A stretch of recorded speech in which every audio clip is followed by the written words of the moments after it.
الحمدللہ رب العالمین والعاقبۃ للمتقین والصلاة والسلام علی اشرف الانبیاء والمرسلین اما بعد اعوذ باللہ من الشیطان الرجیم بسم اللہ الرحمن الرحیم انما یرید الشیطان ان یوقع بینکم العداوۃ والبغضاء فی الخمر والمیسر ویصدکم عن ذکر اللہ وعن الصلاۃ فہل انتم منتہون صدق اللہ العظیم وصدق رسولہ النبی الکریم ان اللہ وملائکتہ یصلون علی النبی یا ایہا الذین آمنوا صلوا علیہ وسلموا تسلیما الصلاۃ والسلام علیک یا سیدی یا نبی اللہ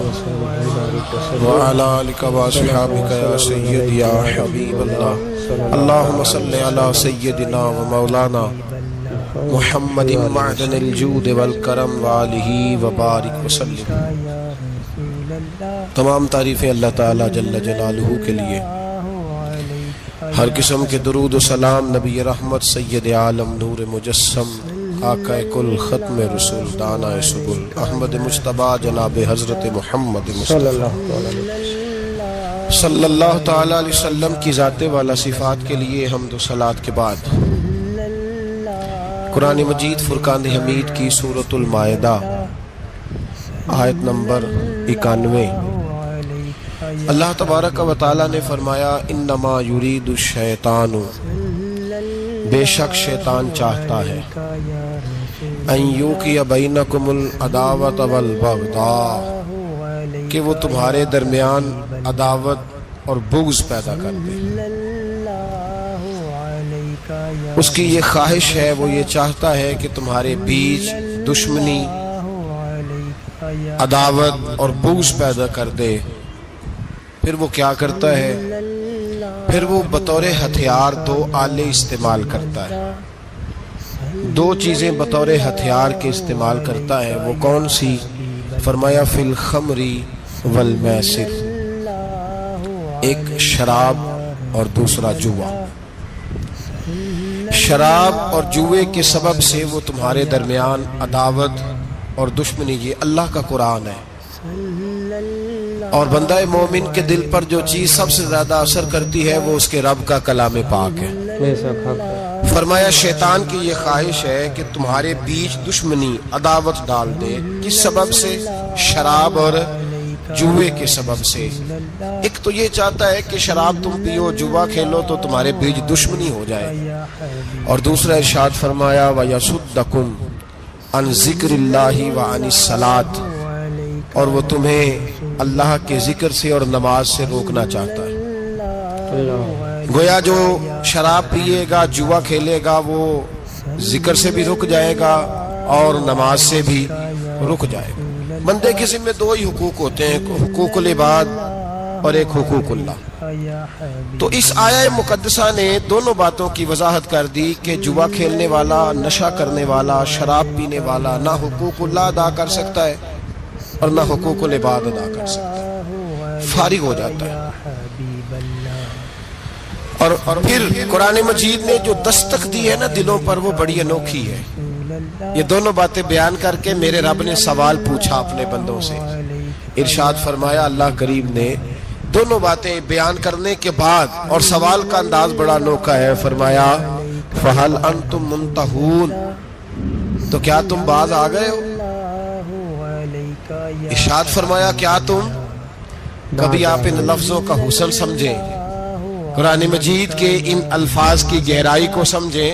فرمایا تمہیں بتایا ہے کہ شراب پینے والا، جوا کھیلنے والا نہ حقوق العباد ادا کر سکتا ہے، نہ حقوق اللہ ادا کر سکتا۔ فَهَلْ أَنْتُمْ مُنْتَهُونَ، تو کیا پھر لوگ باز آ گئے ہیں، چھوڑ دیے لوگوں نے یہ کام؟ یہ سوال ہے، اور اس آیت کو رب کریم نے سوال پر ختم فرمایا۔ کیا تم باز آئے؟ چھوڑ دیا تم نے؟ میرے عزیزو، قرآن مجید نے خمر کہا ہے شراب کو. عرب کے لوگ خمر کہتے ہیں، خمار کہتے ہیں. عورت جب کوئی چیز اوڑھ لیتی تھی نا چہرے پہ تو اس کو خمار کہتے تھے. خمر کا معنی ہے جو چیز ڈھانپ لیتی ہے، اوڑھی جاتی ہے. تو شراب کو خمر کیوں کہا گیا؟ اس لیے کہ یہ عقل کو ڈھانپ لیتی ہے. انسان کے پاس ایمان کے بعد جو سب سے قیمتی چیز ہوتی ہے وہ عقل ہوتی ہے، شعور. جو آدمی اب نارمل ہوتا ہے نا بیچارہ، اس کی کوئی زندگی نہیں ہوتی. 15 سال کا اب نارمل بچہ اماں پیمپر لگاتی ہے، نہ اسے کھانے کی ہوش ہے نہ پینے کی. روڑیوں پہ لوگ بیٹھے ہیں اس لیے کہ اس کے پاس حسن ہے، طاقت ہے، جوانی ہے، پر عقل. تو عقل اتنی بڑی نعمت. تو شراب، نشہ، یہ عقل کو معاف کرتا ہے. جس قوم کے اندر نشہ عام ہو جائے یا جس قوم کے دشمن اس قوم میں نشہ عام کرنے میں کامیاب ہو جائے، یوں سمجھ لو کہ اس نے ان کی عقلوں کو معاف کر دیا. ان کے مزاج، ان کی عقلیں، ان کا شعور چھین لیا گیا جو نشے کے عادی ہو گئے. اور ہمارے ہاں تو اب دلیلیں بڑی دی جاتی ہیں. لوگ پوچھتے ہیں، کہتے ہیں شراب کا ذکر قرآن پاک میں آیا، چرس کا نہیں آیا، فیم کا نہیں آیا. دلیلیں ہیں نا جناب. تو ہم تو شراب نہیں پیتے معاذ اللہ، ہم تو دوسرے نشے کرتے ہیں. تو اس کا تو خمر تو شراب کو کہتے ہیں. تو سن لو، میرے نبی پاک صلی اللہ علیہ وسلم نے فرمایا ہر نشہ لانے والی چیز خمر ہے، شراب ہے. ہر نشہ لانے والی چیز وہ شراب ہے اور شراب حرام ہے. یہ حضور نے وضاحت کر دی. اس کی کل کو جتنی مرضی قسمیں بن جائیں. ہم گولی کہتے تھے، بچے ٹیبلٹ کہتے ہیں. تو نام تو ایک ہی ہے نا، نام بدل گیا ہے. چیز ہے شراب ہی، ہے نشہ ہی. لوگ اب نام بدل کے آئے. سکون آور دوائی لوگ کہتے ہیں، سکون آور دوائی. تو بیمار کی حد تک تو بعض جگہ پہ فتویٰ ہے، لیکن عام لوگ نشہ کرتے ہیں. یہ بات جب میں کرتا ہوں تو میرے دل کو بڑی تکلیف ہوتی ہے. 8 اکتوبر روزنامہ ایکسپریس نے اداریہ لکھا، خبر نہیں اداریہ، یعنی قومی سطح پر ایک اخبار نے ایک تجزیہ دیا. انہوں نے کہا کہ پاکستان میں 70 لاکھ لوگ نشہ کرتے ہیں. کتنے؟ بول کے بتائیں. 70 لاکھ. یار 70-100 بھی بڑے ہوتے ہیں. اور میں یہ بات کر رہا ہوں، آپ سن رہے ہیں، پنکھا چل رہا ہے. ہم کاش یہ بات بیان کرنے سے پہلے میں پلٹ کر ملت کی طرف نظر ڈالوں کہ یہ وہ پاکستان ہے جو کلمے کے نام پہ حاصل کیا گیا. اور بھائی 70 لاکھ پاکستانی، اور آپ کا قومی اخبار یہ کہتا ہے کہ ان نشہ کرنے والوں کی عمریں زیادہ تر پتہ کتنی ہے؟ 10 سال سے 40 سال. تو دہشت گردی کو رو رہا ہے اور تیری نوجوان نسل کا سارا دماغ معاف کر دیا نشے پہ لگا کے. 10 سال سے 40 سال کے لوگ نشہ کرتے ہیں. اور حد ہو گئی. انہوں نے لکھا ہے کہ اس میں بوڑھوں کی تعداد تھوڑی ہے، عورتیں اور بچے زیادہ شامل ہیں. تو میرے نبی پاک صلی اللہ تعالی علیہ وسلم نے جس چیز کو حرام کہا، قرآن مجید نے کہا رجس من عمل الشیطان. شراب گندی چیز ہے اور شیطان کا عمل ہے. گندا، جس کو قرآن نے گندا کہا، گند کہا جسے. 70 لاکھ پاکستانیوں کی رگوں میں انڈیل دیا گیا. اور فٹافٹ تلاشی لینے آ جاتے ہو مدارس کی، فٹافٹ پڑھو نا 8 اکتوبر کے اخبار. اور اب ذرا کلیشن کوفوں کا رخ موڑو. تم کہتے تھے مدرسے دہشت گردی کی بات کرتے ہیں، اور تمہیں پتا ہے کہ درود والے کون ہیں، برود والے کون ہیں، یہ بھی تمہیں سارا پتا ہے. لیکن تم دہشت گردی کی بات کرتے تھے. پلٹ کے آؤ اور دیکھو، تمہارے ملک کے قومی اخبار یہ کہتے ہیں کہ نشہ سب سے زیادہ یونیورسٹیوں میں ملتا ہے، کالجوں میں ملتا ہے اور سرکاری اداروں میں ملتا ہے. یہاں تو تم قوم کو یہ کہہ کے خاموش ہو گئے کہ یہ مدرسے دہشت گردی کی پنیریاں ہیں. تو وہ قوم کا جوان جس کی ماں نے زیور بیچ کر اسے پڑھنے بھیجا تھا، اور گاؤں سے آ کر پڑھنے والے بھول گئے کہ کس کی ماں نے کتنا زیور بیچا تھا، جس کی ماں آدھی روٹی کھاتی تھی اچار کے ساتھ، اور اس نے بیٹا تمہیں دیا تھا کہ پنجاب یونیورسٹی میرے بیٹے کو کچھ بنا دے گی، تو بچہ 5 سال کے بعد ماں کو ملا ہے تو نشئی بنا ہوا۔ کوئی والی وارث نہیں ان باتوں کا۔ پوری دنیا، اقوام متحدہ بولتا ہے، امریکہ بولتا ہے تو کہتا ہے دہشت گردی کی لپیٹ میں ہے دنیا۔ سنو، پوری دنیا میں قتل، ڈاکہ، لوٹ مار، زبردستی قتل سے اگر پوری دنیا میں روز اوسطاً لوگ انتقال کرتے ہیں تو وہ 39 ہے، پورے 40 نہیں۔ 39 لوگ روزانہ قتل سے، ڈکیتی سے، دہشت گردی سے، بم بلاسٹ مرتے ہیں پوری دنیا میں، اور نشے سے روزانہ 700 آدمی مرتا ہے۔ تو بڑا خطرہ تو نشہ ہے تمہارے، ڈرگز ہے، وہ تم نے عام دیا ہوا ہے۔ میرا کلیجہ پھٹتا ہے جب میں یہ بات کرتا ہوں کہ اسلامی ملکوں کی ایئر لائنوں میں بھی شراب دی جاتی ہے۔ میں جمعے کے خطبے میں قرآن پاک آگے رکھ کے ممبر پر بیٹھ کر کس منہ سے یہ بات کروں کہ اسلامی ممالک نے جو جہاز چلائے ہیں ان کے اندر بھی شراب دی جاتی ہے۔ کہتے ہیں ہم نے انٹرنیشنل سفر کرنے ہوتے ہیں، ہماری مجبوری ہے۔ تمہاری مجبوری پیسہ ہے کہ خدا رسول کا دین ہے؟ اتنا ظلم۔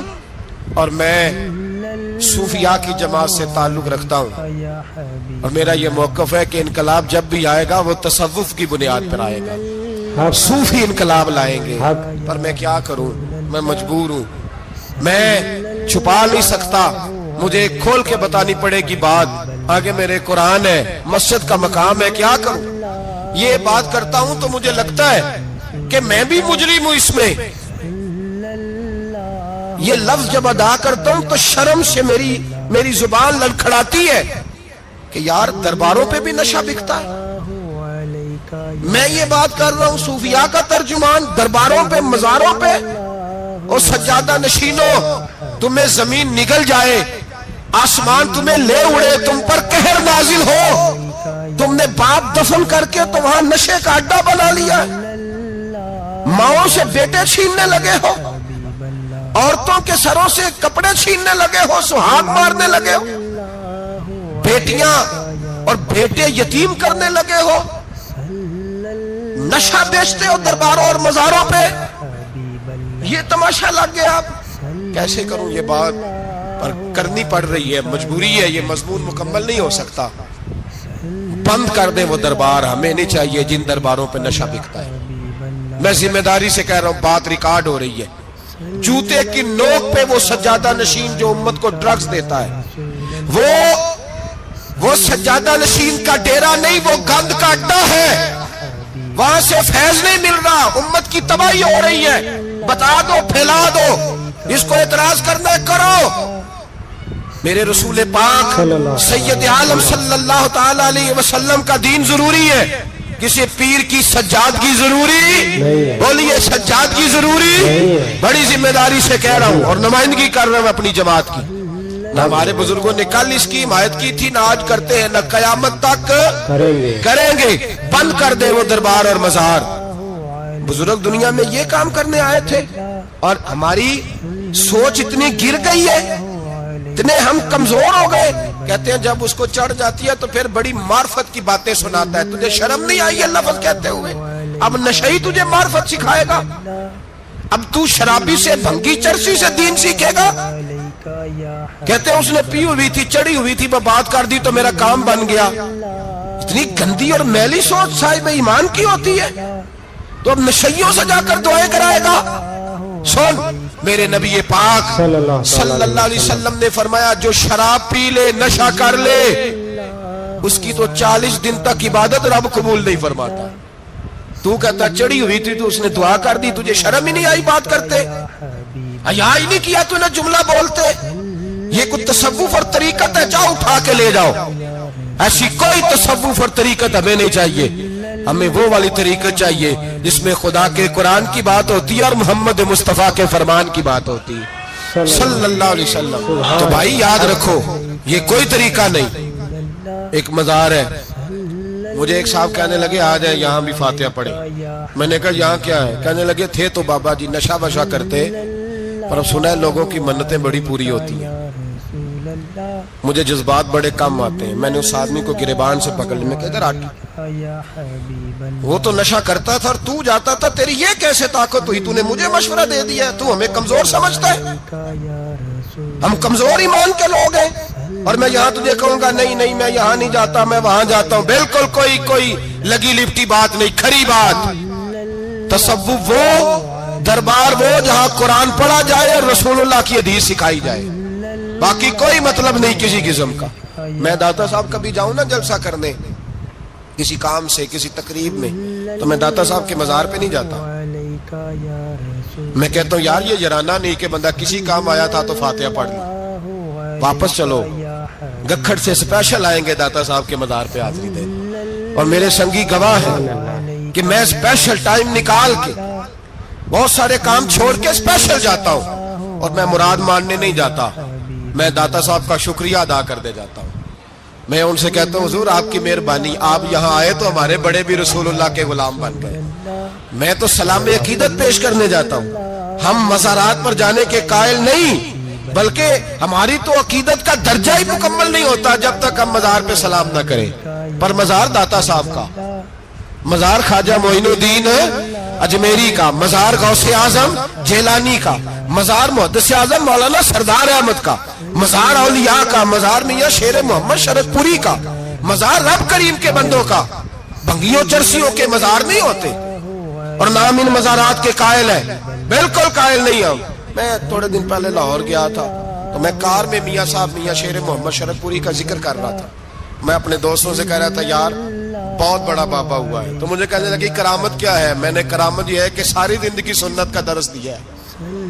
تو مجھے کہنے لگے آپ کبھی گئے نہیں؟ میں نے کہا میں اسپیشل گیا تھا, اور تھوڑے دنوں کے بعد پروگرام بناؤں گا تو میں ساتھ لے کے جاؤں گا. ہم مزارات کے قائل ہیں, حاضریاں دیں گے مزاروں پہ, لیکن بھنگیوں چرسیوں کے مزاروں پر جانے کے قائل ہیں. زور سے بولے, یہاں جانے کے قائل ہیں, کوئی عقیدہ نہیں ہے ہمارا. نشہ بکے گا مزاروں پہ, اب یہ تصوف ہوگا وہاں, یہ طریقت ہوگی. اور ملت پر رحم کھاؤ خدارا. اگر تمہارے قومی ادارے کہتے ہیں رپورٹ کرنے والے کہ 70 لاکھ پاکستانی نشہ کرتا ہے, تو کیا تمہیں یہ نہیں پتا کہ نشہ بیچتا کون ہے؟ کیا تمہیں یہ نہیں پتا کہ ڈرگز کا کاروبار کون کرتا ہے؟ اگر تمہیں یہ پتا ہے تو کیا یہ خبر نہیں تمہیں کہ ان رگوں پر یہ خون اتارتا کون ہے؟ میں اپنے بزرگوں سے معذرت کے ساتھ, نشے کا آغاز, ناراض تو نہیں ہو جائیں گے بزرگ, نوجوانوں کو میں لتاڑ لیتا ہوں لیکن بزرگوں کی عزت کرنا سنت ہے. تو میں بزرگوں سے معذرت کے ساتھ یہ یوں سمجھ لیے خوگرے حمد سے تھوڑا سا گلا بھی سن لے. نشہ سگریٹ سے شروع ہوتا ہے, سگریٹ سے. میں تمباکو کو حرام نہیں کہتا, یہ فتویٰ نہیں دے رہا. تمباکو کا حکم وہی ہے جو مولی کا ہے, جو کچے پیاز اور لہسن کا ہے, کہ آپ جب کھا لیتے ہیں تو منہ سے بدبو آتی ہے, تو آپ مسجد میں آئیں تو آنے سے پہلے مسواک کریں, منہ صاف کریں, پھر آپ آ جائیں. تو جائز ہے, مکروہ ہے لیکن حرام. لیکن تمباکو سے آگے جب حالات بڑھتے ہیں, تجزیہ نگاروں نے لکھا ہے کہ ہمارے پنجاب کے کچھ علاقوں میں اب سگریٹ سے نکال کے نا, پہلے بھی بھرتے تھے لوگ اس میں بڑا کچھ, اب پتہ ہے کہ نیا نشہ ایجاد کیا ہے. اب اس کے اندر چسبی بھرتے ہیں اور چھپکلی کو مار کے, سکھا کے, خشک کر کے, اس کو پیس کے وہ ساتھ نشے کے ملاتے ہیں, اور اس کا حال یہ ہوتا ہے کہ آدمی کو زیادہ نشہ ہوتا ہے, اور کہتے ہیں وہ اتنا گند ہے کہ وہ آدمی کسی کو دانت بھی لگائے گا تو وہ بندہ بھی بیمار ہو جائے. کیا یہاں لوگ اسپرٹ نہیں پیتے آپ کے ملک میں؟ اور ہم کبھی سڑک پہ جاتے ہیں تو نشئی کو دیکھ کے مذاق کرتے ہیں, دیکھنا میں ہارن لگاؤں گا تو کاڑی کے ہارن سے گر جائے گا. لیکن تجھے پتا نہیں کہ یہ کسی ماں کا بیٹا ہے, پتا نہیں کسی بیوی کا شوہر ہے. ایک ہمارے دوست ہیں، بزرگ ہیں، ان کا داماد فوت ہو گیا، نشہ کرتا تھا۔ خدا کی عظمتیں کیا ہیں، محمد مصطفیٰ جانے، مقام مصطفیٰ کیا ہے، محمد کا خدا جانے۔ صدا کرنا میرے بس میں تھی، میں نے تو صدا کر دی، وہ کیا دیں گے میں کیا لوں گا، صحیح جانے گدا جانے۔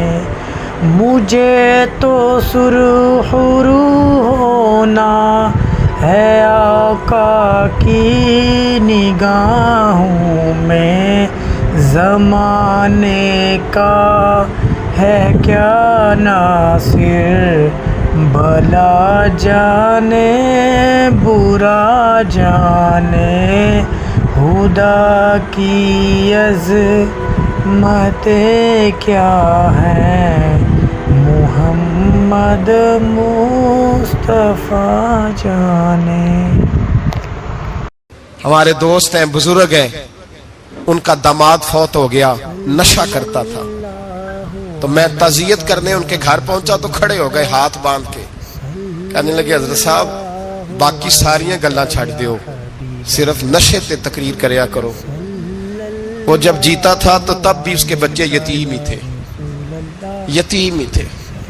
میری بیٹی جب میرے گھر آتی تھی اور میں اپنے پوتوں کے اترے کپڑے اسے پہننے کو دیتا تھا تو میرا کلیجہ پھٹتا تھا، اور میری بیٹی اس کی زندگی میں بھی بیوہ کی زندگی گزار رہی تھی۔ وہ میری بہوؤں کے اترے ہوئے کپڑے پہنتی تھی، کوئی دعا کرو، کوئی جلسے کرو، یہ لت ختم ہو جائے۔ اور کہنے لگا اب میرے وہ چلا تو گیا ہے، دادا دادی اس کے پہلے کوئی نہیں، چچا ہے کوئی نہیں، جب تک تو میں زندہ ہوں ان نواسوں کو کوئی روٹی کا لقمہ، کوئی کپڑا مل جائے گا، لیکن سوچتا ہوں میں بوڑھا ہوں، مر گیا تو ان کو کوئی پوچھے گا بھی نہیں، کون ان کی خبر۔ اتنا ظلم اس قوم سے، اتنی زیادتی، اور آرام سے لکھ کر لوگ گزر گئے کہ یہ 70 لاکھ ہے، ان کا درد تو سمجھو، تکلیف تو سمجھو۔ 7 فٹ کا سونا جوان اور نشے کا عادی ہے تو کسی نالی میں پڑا ہوا ہے۔ اور میں نے کہا اس قوم کے ساتھ اس سے بڑا بھیانک مذاق کیا ہوگا۔ کوئی دانشور تھا بڑا ظالم، اس ظالم سے کوئی مشورہ لینے آیا، اس نے آ کے کہا تو بڑا ظالم ہے، بڑے کڑوے مشورے دیتا ہے، میرا ایک دشمن ہے، میں اس سے بدلہ لینا چاہتا ہوں، میرا دل کرتا ہے اس کا بچہ قتل کر دوں تاکہ وہ تڑپے۔ تو ظالم نے کہا اسے قتل نہ کر، وہ تو اس کا باپ 2-4 مہینے رو کے چپ کر جائے گا، پھر میں سخت سزا دینا چاہتا ہوں، مشورہ دے۔ تو اس نے کہا اس کے بچے کو نشے پہ لگا دے، جس کا بچہ نشہ کرے گا وہ باپ روز مرے گا، روز جیے گا، وہ ماں روز مرے جیے گی، نشے پہ لگا دے۔ اس قوم کے ساتھ سب سے بڑا ظلم یہ ہوا کہ ملت کا جوان نشے پہ لگ گیا، ڈرگز پہ لگ گیا، اتنے تباہ حالات ہوئے کہ جوان چڑھتی جوانیاں، اماں نے کتاب دے کے بھیجا تھا، اور کالج سے واپس آئے تو نشے کے ٹیکے ہاتھوں میں پکڑے ہوئے، ٹیکے۔ اور آپ کے اس ملک کے اسلام آباد میں ایک دن میڈیا نے وہ خبر بھی وائرل کی اور وہ چیز بھی دکھائی لوگوں کو، 3 مہینے کا بچہ لے کے نشئی سڑک پہ آ گیا، اس نے کہا میرا نشہ ختم ہو گیا، میرا بچہ خرید لو، 2 پڑیاں دے دو۔ تو وہاں بیبیاں جو سن رہی تھی وہ بھی چیخے مار کے رو رہی تھی۔ یہ ظلم کیا اس قوم کے ساتھ، اور کرپشن کی لعنت نے اجازت دی سپلائی کرنے والوں کو کہ گلی گلی بیچے، گلی گلی۔ انہوں نے کچھ تھوڑا ظلم نہیں کیا ان حکمرانوں نے، اور ہماری اپوزیشن اس کو نہ صرف اتنا پتا ہے کہ یہ جائیں اور ہم آئیں، اس سے زیادہ کوئی غرض نہیں۔ بھائی کرپشن کے خلاف نکلے ہو تم، نشے کے خلاف کس دن نکلو گے؟ جوئے کے خلاف کس دن؟ قوم تو مر رہی ہے نشے سے، اس کے خلاف میدان میں کب آؤ گے؟ صرف اتنا ہے کہ یہ جائیں اور ہماری باری آئے، اس سے زیادہ کچھ نہیں۔ جتنے مجرم وہ ہے اتنے ہی تم بنتے جا رہے ہو، اس لیے کہ اصل بات پر نہ وہ آتے ہیں اور نہ اصل بات پر یہ آتے۔ بھائیو، میرے نبی پاک صلی اللہ تعالی علیہ وسلم. اور ایک اور تماشا ہے, یہ میرے پہ اللہ کا یہ احسان رہا, اس لیے نہیں کہ میں پرہیزگار آدمی ہوں, نیک ہوں, اس لیے نہیں, ویسے ہی اللہ بعض اوقات اسباب بناتا ہے, سبب بناتا ہے. مجھے نہ شراب کے رنگ کا پتہ ہے, نہ اس کی خوشبو کا پتہ ہے, نہ میں نے کبھی زندگی میں دیکھی ہے. یہ کرم ہے میرے حضرت صاحب کا, میں نے نہیں دیکھی, مجھے نہیں پتا کیسی ہوتی ہے. کچھ باتیں میں نے سنی ہیں. ایک محفل میں بیٹھا تھا مجلس میں, تو ایک شخص نے کہا کھانسی نہیں جاتی بچے کی, دوسرا اس کو مشورہ دے رہا ہے,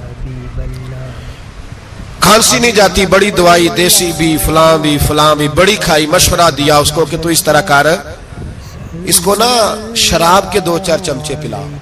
کہتے ہیں جی اس کو نا یہ پلاؤ تو صحیح ہو جائے گی. تو میں نے پلٹ کے اس کی طرف دیکھا, میں نے کہا کوئی عقل کر, کیا مشورہ کر مولانا, میرا تجربہ ہے. میں نے کہا تیرا تجربہ افضل ہے یا رسول اللہ کا فرمان زیادہ افضل ہے؟ تیرا تجربہ افضل ہے. حضرت ام سلمہ رضی اللہ تعالیٰ عنہ کہتی ہے میں نے عرض کی یا رسول اللہ صلی اللہ علیہ وسلم, میری بچی بڑی بیمار ہے, تو مجھے کسی نے کہا ہے یہ تھوڑی سی نشے والی چیز ہے, یہ بنا کے تیار کر کے دو, صحیح ہو جائے گی. بیمار ہے بچی تو یہ نشے والی چیز ہے, اس کو تیار کر کے دو, تھوڑا نشہ ہے. اگرچہ بعض, میں نے شروع میں کہا, بعض لوگ مریض کو, سخت مریض کو ایسی ادویات جو مجبوری بن جائے اس کی گنجائش اور اجازت دیتے ہیں. محتاط علماء تو اس میں بھی بہت ساری چیزیں پہلے بیان کرتے ہیں, لیکن اس نے کہا جی نرا نشہ دینا ہے شفا کے لیے. حضرت ام سلمہ کہتی ہے میرے نبی پاک نے میری طرف دیکھا, میری طرف, تو میں نے کہا یا رسول اللہ آپ کیا فرمانا چاہ رہے ہیں؟ تو نبی پاک نے فرمایا ام سلمہ کبھی ناپاک چیز میں بھی شفا ہوئی ہے, کبھی ناپاک چیز میں بھی, کبھی شراب اور خمر میں بھی شفا ہو سکتی ہے. شفا رب کریم نے رکھی ہے پر شہد کے اندر رکھی ہوئی ہے, شفا اللہ نے رکھی ہے قرآن مجید میں رکھی ہوئی ہے. تو اس میں بھی کبھی یہ حضور نے بیان کیا ہے کہ اس کے اندر شفا ہو سکتی, تو امت کتنی دلیری کرتی ہے جو یہ مشورے دیتی ہے کہ اس کے اندر نشہ ہے, شراب ہے, تو کھانسی چلی جائے گی, تو فلانی بیماری چلی جائے گی. نہ آؤ ان چیزوں پہ, نہ اپنے ایمان کو خرابی دو, اور نہ ایسی باتیں کرو جس سے کہ ڈائریکٹ رسول اللہ صلی اللہ علیہ وسلم کے واضح ارشادات کی مخالفت ہو. میرے نبی پاک صلی اللہ علیہ وسلم نے فرمایا, اور پھر کچھ لوگ کہتے ہیں تھوڑی پی ہے جی. اب تو میں تجزیے میں پڑھ رہا تھا کہ ایسی شراب ایجاد ہو گئی ہے, لوگ شراب پیتے ہیں اور وہ مست بھی رہتے ہیں, کار بھی چلاتے رہتے ہیں, کہتے ہیں جی نہیں ہمارا ذہن معاف نہیں ہوا تو یہ والی صحیح ہے, نشہ نہیں لاتی. میرے نبی پاک صلی اللہ علیہ وسلم نے فرمایا جس چیز کی تھوڑی مقدار, زیادہ مقدار حرام ہے, اس چیز کی تھوڑی مقدار بھی حرام ہے. جس کی زیادہ مقدار حرام ہے اس کی تھوڑی بھی. تو خمر اور شراب اگر فل پینا جائز نہیں تو تھوڑی پینا بھی جائز, یہ حرام ہے اور حرام تھی اور قیامت تک حرام ہی رہے گی. میرے نبی پاک صلی اللہ علیہ وسلم نے منع کیا اور حضور نے اظہار ناپسندیدگی فرمایا. فرمایا 40 دن تو عبادت ہی قبول نہیں ہوتی شراب پینے والے جب تک سچی توبہ نہ کرے. ایک دن صحابہ بیٹھے تھے سارے, حضرت ابو بکر صدیق بھی تھے, فاروق اعظم بھی تھے, عثمان غنی بھی تھے, ڈھیر ساری تعداد تھی صحابہ کی, سارے تشریف فرما تھے. حضرت عبداللہ ابن عمر رضی اللہ تعالیٰ عنہ حدیث کے راوی ہیں, اور مستدرک للحاکم کے اندر, ابن حبان کے اندر یہ روایت موجود ہے. فرماتے صحابہ نہ بات کر رہے تھے, اور بات یہ کر رہے تھے کہ یار لوگوں کو گناہوں سے کیسے روکا جائے, لوگوں کو گناہوں سے گفتگو. صحابہ یہ کر رہے تھے, عبداللہ ابن عمر کہتے ہیں بیٹھے تھے اور یہ گفتگو کر رہے تھے کہ گناہوں سے پلاننگ یہ ہوتی تھی. ان کی جو محفلیں ہوتی تھی نا بیٹھ کے, وہ خوش گپیاں نہیں ہوتی تھی, بلکہ وہ تبلیغ کی, جد و جہد کی, لوگوں کو برائی سے منع کرنے کے لیے بیٹھتے تھے, اس پر منصوبہ بندی کرتے تھے, پلان کرتے تھے, آگے ترتیب دیتے تھے. گفتگو ہو رہی تھی تو اب آپس میں بات ہونے لگی کہ کون سا گناہ زیادہ برا ہے جس پر سب سے پہلے کام کیا جائے. تو دور ایک صحابی بیٹھے تھے, ان کا نام تھا عبداللہ ابن عمر. ایک عبداللہ بن عمر ہے اور ایک عبداللہ ابن عمر ہے. حضرت عبداللہ ابن عمر دور بیٹھے تھے, بڑے سمجھدار سیانے باریک بین آدمی تھے. تو حضرت عمر فاروق اپنے بیٹے سے کہنے لگے جا عبداللہ ابن عمر سے پوچھ کے آ کہ سب سے سخت گناہ کون سا ہے. توجہ ہے میرے بھائیوں, ادھر دیکھیے گا میری جانب, پوچھ کے آ کہ سخت گناہ کون سا ہے.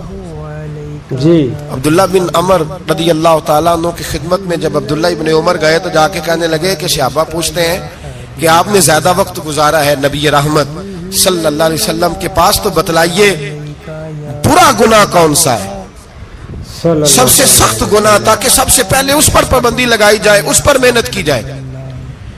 تو حضرت عبداللہ ابن عمر کہنے لگے صحابہ کو جا کے بتا دو کہ سب سے برا گناہ شراب پینا ہے، سب سے برا گناہ، اور یہ ام الخبائث ہے، برائیوں کی جڑ ہے، گناہوں کی ماں ہے، یہ بنیاد ہے، باقی گناہ اسی سے شروع ہوتے ہیں۔ کہتے ہیں میں نے آ کے بتایا تو حضرت ابو بکر صدیق رضی اللہ تعالیٰ عنہ سیدنا فاروق اعظم کہنے لگے خود جاتے ہیں، ان کے پاس خود جاتے ہیں، چونکہ ہم نے بات سننی ہے ہم خود جاتے ہیں اور ان سے جا کر کے سوال کرتے ہیں کہ اگر آپ کو اس تفصیل کا پتہ ہے نا تو اس کے پیچھے بھی کوئی تفصیل ہوگی جو میرے نبی پاک نے بیان کی ہوگی صلی اللہ تعالی علیہ وسلم، اس تفصیل کا بھی آپ کو پتہ ہوگا جو نبی پاک نے بیان کی ہوگی، اس بات کے پیچھے جو بیک گراؤنڈ ہے، جو پس منظر ہے۔ فرماتے ہیں کہ ہم اٹھے، عبداللہ ابن عمر کے پاس گئے، ان سے جا کے پوچھا کہ جناب آپ نے یہ تو فرمایا ہے شراب ام الخبائث ہے، تو اس کے پیچھے پس منظر کیا ہے؟ تو عبداللہ ابن عمر کہنے لگے یہ میں نے اپنے پاس سے نہیں کہا، یہ میں نے نبی پاک سے سنا ہوا ہے۔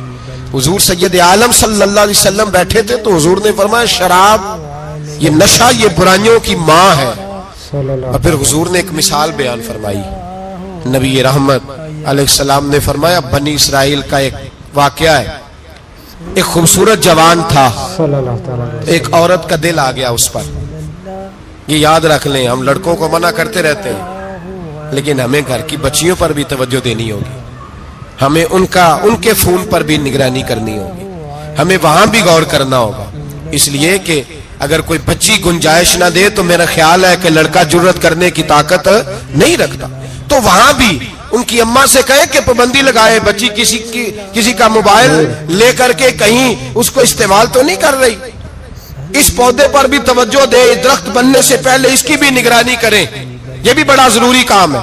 عورت کا دل آ گیا تو نبی پاک علیہ الصلوۃ والسلام فرماتے اس نے کوئی بہانہ لگایا، کسی کو کہا کہ اس نوجوان کو بلا کے لاؤ، اس کو کہو کہ ہم نے کوئی گواہی لینی ہے تجھ سے۔ وہ نوجوان آیا، ایک کمرے میں داخل ہوا تو اگلے کمرے میں لے گئے، وہاں داخل ہوا تو اس سے اگلے کمرے میں لے گئی، وہ داخل ہوا تو اسی طرح 7 مکفل کمروں میں لے گئی۔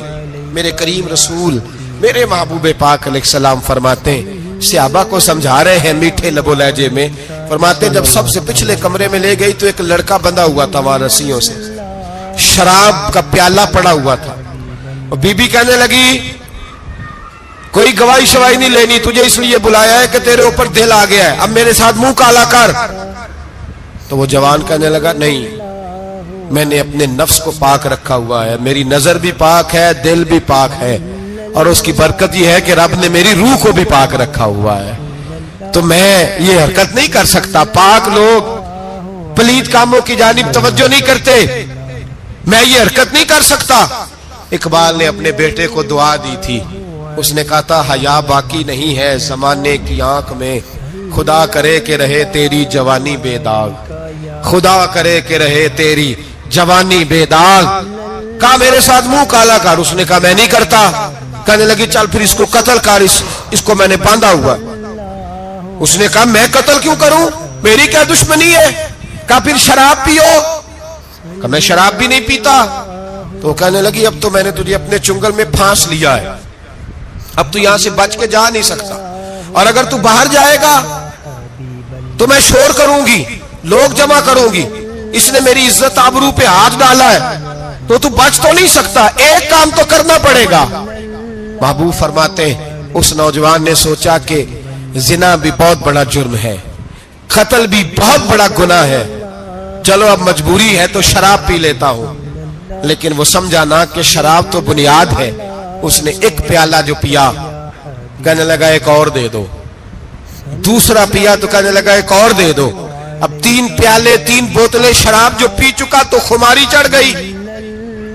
اب اس عورت کے قریب جانے لگا کہ میں تیرے ساتھ زنا کروں گا، اس نے کہا جب تک میں قریب نہیں آنے دوں گی جب تک تو اسے قتل نہ کرے۔ اس نے اسے قتل بھی کیا، زنا بھی کیا، تو محبوب فرمانے لگے یہ قتل اور زنا جو ہوا ہے تو یہ شراب کی وجہ سے ہوا ہے. گویا شراب وہ جرم ہے جو قتل بھی کرائے گی, جو زنا بھی کرائے گی.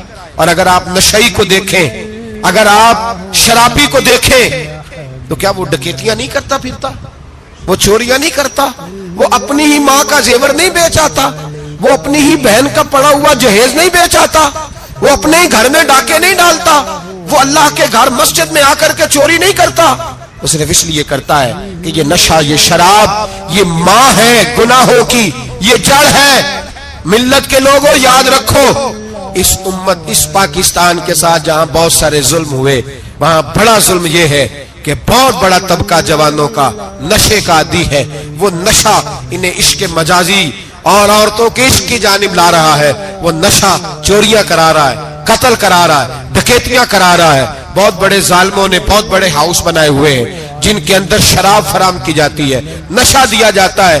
میں نے تو ایسے ایسے لفظ سنے کہ الیکشن کے دنوں میں ووٹ لینے کی خاطر سیاستدان انہیں نشہ فراہم کرتے ہیں, انہیں باندھ کے رکھتے ہیں, روز تمہیں پڑیا ملے گی, ووٹ ہمیں ڈالنا. اتنا ظلم, اتنی زیادتی, اتنا جبر, ایک انسان کے ساتھ کھیلنا.